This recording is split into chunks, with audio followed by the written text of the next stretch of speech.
정동길에는 학생들이 많이 보입니다.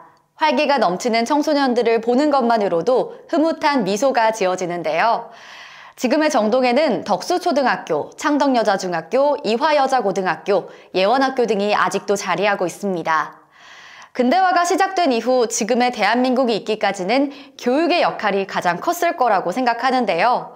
근대화의 중심지 정동에서는 초기부터 교육 열풍이 대단했다고 합니다. 이제부터는 정동에서 시작된 근대교육의 역사를 살펴보고자 합니다. 100년이 넘는 시간 동안 많은 변화가 있었고 지금은 사라진 학교도 있고 지금도 그 자리를 지키고 있는 학교도 있을 텐데요. 먼저 지금은 사라진 정동의 학교에 대해서 살펴보겠습니다. 준비되셨죠? 이제 시작해보겠습니다. 안녕하세요. 6가지 주제로 만나는 정동에서 근대 교육 부분을 맡은 최창근입니다. 정동은 한국 근대 교육의 발상지입니다. 국립, 공립, 사립학교들이 정동에서 신학문을 교육하면서 조선과 뒤를 잇는 대한제국 근대화를 위한 인재를 양성하였습니다.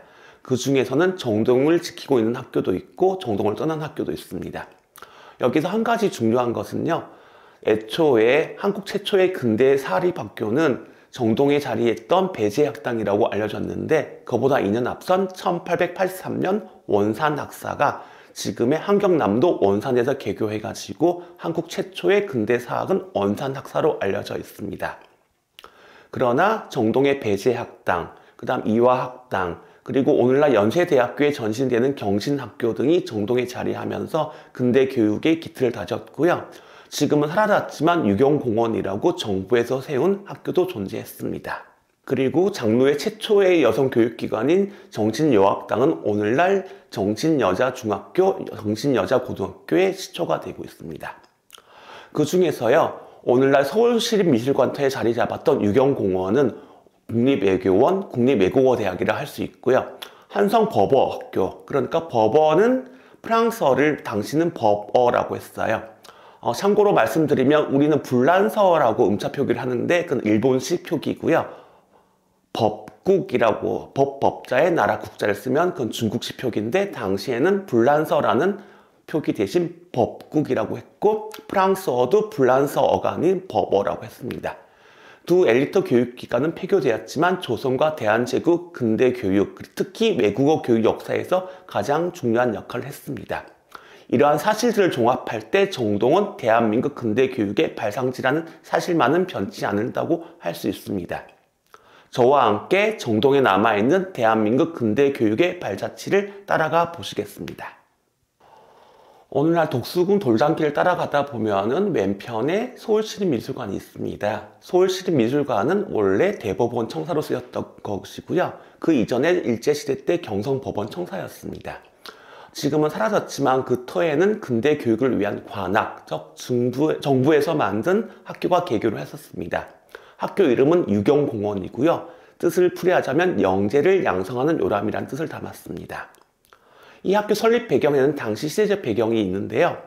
1882년도에 조선 정부는 서양 세력화는 처음으로 미국과 조미 수호 통상 조약, 즉 조선과 미국의 수호 통상 조약을 체결하였습니다. 미국과 조약을 체결하다 보니까 자연스럽게 영어를 구사할 수 있는 인재가 필요했던 것이고요. 당시 조선의 사정을 돌이켜보면은 조선은 청나라, 즉 중국을 종주국으로 섬기고 있었잖아요. 그래서 중국과 사신을 교환하면서 외교를 하다 보니까 중국어를 구사할 수 있는 인재는 당연히 있었고요. 일본과도 교류를 하다 보니까 일본어를 구사하던 인재는 있었지만 영어를 구사할 수 있는 인재는 정말 많이 부족했습니다. 그렇게 해서 1883년도에 청나라의 외국어 교육기관인 동문관을 모방한 동문학이라는 교육기관을 만들었는데 교육 내용도 부실하고 재정적인 조건도 뒷받침되지 않아가지고 많은 불만을 샀습니다. 그렇게 해서 새로운 교육기관이 절실하게 요구됐었습니다. 그렇게 해서 탄생한 것이 1886년 설립된 유경공원입니다. 그리고 이 유경공원의 설립에는 한 미국 외교관의 노력이 있었습니다. 1882년도에 조미 수호 통상 조약이 체결되고 나서 그 다음 해인 1883년도에 초대 주조선 미국 공사, 지금은 대사인데 당신 공사라고 했는데 푸트가 고종에게 하나의 건의를 했습니다. 조선 정부가 미국과 또는 미국을 비롯한 서양 세력과 교류를 하려면 영어를 구사할 수 있는 인재가 많이 필요하다고 권유를 했고요. 그 권유를 받아들여 가지고 당시 고종이 고위 관료 자제들 대상으로 해가지고 영어, 지리, 자연, 과학 등 근대 학문을 교육할 수 있는 학교 설립을 결정했습니다. 그리고 한 가지 미국의 보빙사라고 해가지고 미국의 외교사직을 파견했었는데요. 미국에 다녀온 홍영식과 민영익 등도 미국의 교육제도를 본받아 인재를 양성할 것을 주장하였습니다. 그렇게 해서 1884년도에 고종의 윤허를 받아가지고 관리 근대 교육기관 설립이 결정됐지만 그의 갑신정변 발발로 인해 가지고 2년 늦춰졌습니다. 당시 유경황 교사로는 3명의 선교사 겸 교사가 초빙되었습니다. 그 중에 헐버트, 길모어, 벙커 3사람이고요. 이 3사람이 모두 미국의 유니언 신학교 동문이라는 점입니다. 유니언 신학교는 지금도 미국에서 굉장히 유명한 개신교 신학교인데요. 굉장히 진보적이고 자유로운 학풍으로 유명한 학교입니다. 유경공원은 크게 좌원과 우원으로 나누어 뽑았습니다. 좌측, 그러니까 왼쪽, 우측, 오른쪽 그런 뜻이죠. 좌원 같은 경우는 참하관이라고 해가지고 칠품 이하 관리들을 모아가지고 교육시켰습니다. 여기서 잠시 조선시대 때 이제 관직을 설명드리면요. 조선시대 관직은 크게 당상관이라고 해가지고 정삼품 당상관이라 해가지고 지금으로 치면 차관복급 이상 고위 관리가 있고요. 정삼품 중에 당하관이라고 해가지고 3품에서 6품까지를 당하관이라고 했습니다. 그리고 7품 이하 관리를 참하관이라고 했었는데요. 그러니까 지금으로 치면 초급 관리들을 모아가지고 교육을 시켰다는 뜻입니다. 우원 같은 경우에는 아직 관직에 나가지 않는 자제들을 교육하였는데요. 정원은 자원이 30명, 우원이 10명이었다고 합니다. 황현이라고 매천야록이라는 기록이 유명하죠. 거기에도 이 유경공원에 대한 설명이 나오는데요. 이렇게 기록하고 있습니다. 유경공원의 학생 선발은 문벌 및 당파를 떠나 골프로 앙배했다. 수업 연한은 3년이고 교사들은 미국에서 초빙하였고 교재도 다 미국 걸 사용했다고 기록하고 있습니다. 유경공원의 운영비는 호조, 그러니까 지금의 기획재정부에 해당되는 호조와 서대청이라고 국세청에 해당되는 곳에서 각각 절반씩 부담하기로 했습니다. 근데 실제 비용은 당시 해관이라고 하는데요. 오늘날에 보면은 세관이죠. 세관에서 거두어들인 관세 수입으로 충당을 하였습니다. 유경공원 같은 경우 수업료는 3년이었고요. 학생들한테는 파격적인 조건을 적용했습니다. 교육비는 물론 교재비, 그리고 용채라고 하죠. 일용, 용돈까지 모두 국비로 지급하는 파격적인 조건이었습니다. 그런데 대가가 따랐죠. 굉장히 수업이 엄격했다고 합니다. 수업에 빠지는 것은 절대 허용되지 않았고요. 수업 중에서 관직에 임용되어도 반드시 3년의 교육과정을 이수해야 했다고 합니다.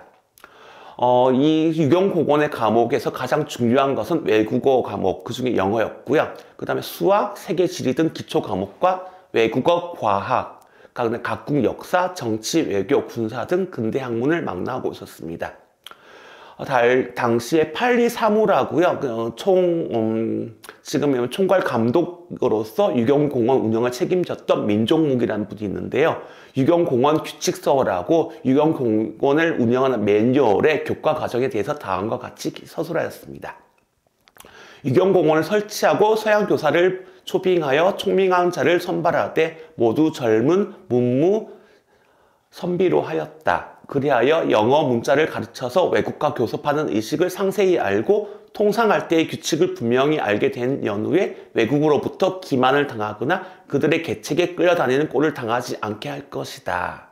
그리고 이 유경공원을 만든 목적에 대해서도 기술을 했는데요. 당시 한국의 선비들은 중국어나 일어 또는 영어를 구사하지 못하였기 때문에 외국의 외교관들을 만나도 묵묵부답할 수밖에 없었다라는 점을 지적하고 있습니다. 그런데 유경공원은 정부가 야심차게 출범시켰지만 문제를 일으켰습니다. 가장 큰 것이 재정 문제였는데요. 조선 말기에 정부 재정은 날로 악화되고 있었고 당초 호조와 선해청에서 약속했던 재정 지급은 제대로 수행되지 못했습니다. 그런데 그 속에서 학생들도 학업에 태만하게 됐고요. 이 속에서 당초 초빙했던 3명의 미국인 교사들도 좀 환멸을 느끼게 됐습니다. 그래가지고 이 교사들은 계약 기간을 마치고 전부 미국으로 돌아가게 됐고요. 1893년에 영국인 허치슨한테 학교 운영권이 넘어가게 되면서 자연스럽게 폐교되게 됐습니다. 이후에 관립영어학교를 거쳐서 한성외국어학교로 통합되게 됩니다. 관립영어학교와 한성외국어학교는 나중에 한성법어학교 부분에서 다시 한번 설명드리도록 하겠습니다. 다음은 유경공원과 마찬가지로 지금은 사라진 외국어 교육기관을 소개해드리겠습니다. 한성법어학교입니다. 여기서 한 가지 좀 설명드릴 게 있는데요. 우리는 미국을 아메리카를 갖다가 우리 한자식으로 해서 미국, 아름다울 미자 써서 미국이라고 하잖아요. 그리고 잉글랜드 또는 유나이티드 킹덤을 영국, 꽃뿌리 영자를 써서 영국이라고 하잖아요. 그리고 프랑스 같은 경우는 당시에 법자를 써서 법국이라고 했습니다. 독일 같은 경우는 도이칠란트를 갖다가 한자로 엄차 표기를 해가지고 덕자를 써가 덕국이라고 표기했고요. 이탈리아는 이태리라고 했습니다. 당시는 그리고 불란서 같은 경우는 프랑스 대신 불란서라고 엄차 표기를 하기도 하는데, 그건 면밀히 말해서 화제 한자라고 해서 일본에서 만든 음차 표기입니다. 지금은 주로 프랑스라는 표현이 많이 굳어졌지만, 예전에는 불란서라는 한자 표기도 같이 병용되었고요. 프랑스어 학과라고 하지만 여전히 많은 학교가 불어 불문학과, 그러니까 프랑스어 어문학과를 불어 불문학과라고 하잖아요. 그런데 조선시대에는 불란서라는 표기도 사용하기도 했지만 공식적으로 프랑스어를 법국이라고 했기 때문에 프랑스어도 법어라고 했답니다. 그래서 한성법어학교는 한성 프랑스 학교가 되겠죠. 1895년도에 조선정부는 외국어 학교 관제라는 외국어 학교 관련 교육 법령을 공포하였습니다. 이에 의거하여 가지고요. 그해 10월 5일 날에 한성, 그러니까 서울이죠. 서울의 관립법어학교, 관립프랑스어 학교가 설립되었습니다. 학제는 총 5년의 수업을 해야 됐고요. 1년 3학기제로 운영됐습니다. 문제는 학교는 개교를 했는데 마땅한 캠퍼스가 없었다는 것이거든요. 그렇게 해가지고 오늘날 창덕여자중학교 터에 당시 프랑스 공사관이 있었고요. 그 앞에 에밀 마르텔이라는 사람이 있었는데, 그 에밀 마르텔의 집에서 수업을 했다고 합니다. 일종의 홈스쿨링 같은 개념이었던 것이고요. 에밀 마르텔 같은 경우는 1874년도에 프랑스에 태어났는데, 특이하게 어머니가 일본인입니다. 일본인 특히 동양에 관심을 많이 갖게 되었고요. 젊은 시절 중국과 일본에서 일을 하기도 했습니다. 그리고 중국에서 성장해가지고 중고등학교 과정을 중국에서 마쳤고요. 프랑스로 건너가가지고 국립광업학교를 나왔습니다. 기본적으로 마르텔 같은 경우는 교육이나 사범 관련 교육을 받은 적은 없지만 굉장히 열정적으로 학생들을 가르쳤던 교사로 기억되고 있습니다. 그리고 마르텔은 프랑스인이고요. 정동구랍구라고 당시 정동의 외교 클럽이 있었는데 마르텔도 중요한 역할을 했던 사람입니다. 1894년도에 마르텔은 중국을 거쳐서 조선으로 이주했고요. 제물포, 즉 인천에서 무역업을 종사했습니다. 당시 프랑스 공사의 추천을 받아가지고 한성법어학교 프랑스어 교사로 임용되었고요. 굉장히 열정적으로 학생들을 가르쳤다고 알려져 있습니다. 프랑스어 학교는 당시 굉장히 엄격한 교육 과정으로 유명했는데요. 학생들의 만족도가 굉장히 높았다고 합니다. 그에 힘입어가지고 일본어 학교, 영어 학교 다음으로 인기가 있었다고 합니다. 그리고 1906년 대한제국이 성립되고 나서 칙령, 즉 황제의 명령으로 학부 직할학교 및 공립학교 관제라는 걸 반포하게 됐는데요. 학부는 오늘날 교육부입니다. 그래서 관립 한성법어학교로 명칭이 바뀌었고 학교의 소재지에 한성이 추가되었습니다. 그리고 1908년도에는 한성법어학교에 큰 변화가 생기는데요. 일본어 학교, 영어 학교 등 5개 외국어 학교를 합병하여 가지고 관립 한성 외국어 학교를 개편하게 되었고, 법어학교는 그 학교 안에 그러니까 학과로 개편되게 됐습니다. 그리고 학교 캠퍼스도 사범학교 자리에서 교동, 관립, 한성외국학교 내로 이전하게 됐습니다. 그리고 경술국치라고 하죠. 1910년 한일 강제 합병 다음인 이듬해인 1911년도에 일본 조선 총독부의 명령에 의거해가지고 법학교, 성균관, 관립 한성사범학교가 더불어 폐교가 돼가지고 관립 한성사범학교는 역사 속으로 사라지게 됩니다. 그래서 유경공원과 더불어서 한성버버학교 같은 경우는 한국 외국어 교육의 효시라고 꼽히고 있습니다. 지금은 역사 속의 자료와 표지석만 찾아볼 수 있는 유경공원과 버버학교에 대해 알아보았습니다. 인상 깊었던 점은 외국어를 공부하겠다는 의지가 19세기 말부터 대단했다는 점인데요. 한국이 마침내 한반도를 넘어서 세계를 바라보게 되었다는 뜻이겠죠. 전 세계가 실시간으로 연결되어 있는 지금은 익숙한 일이지만 100년 전에 서양의 문물과 문화를 접한 한국인들은 그저 신기해하고 놀라는 것에 멈추지 않고 적극적으로 배우고 도전하는 길을 선택했습니다. 그런 도전의 역사가 쌓이고 쌓여 K문화를 만들어 나가고 이제는 세계인들이 한국을 배우는 시대가 되었습니다. 근대 교육의 발상지로서 정동의 가치가 소중한 이유입니다. 다음 시간에도 정동의 교육 현장을 구석구석 살펴보도록 하겠습니다. 감사합니다.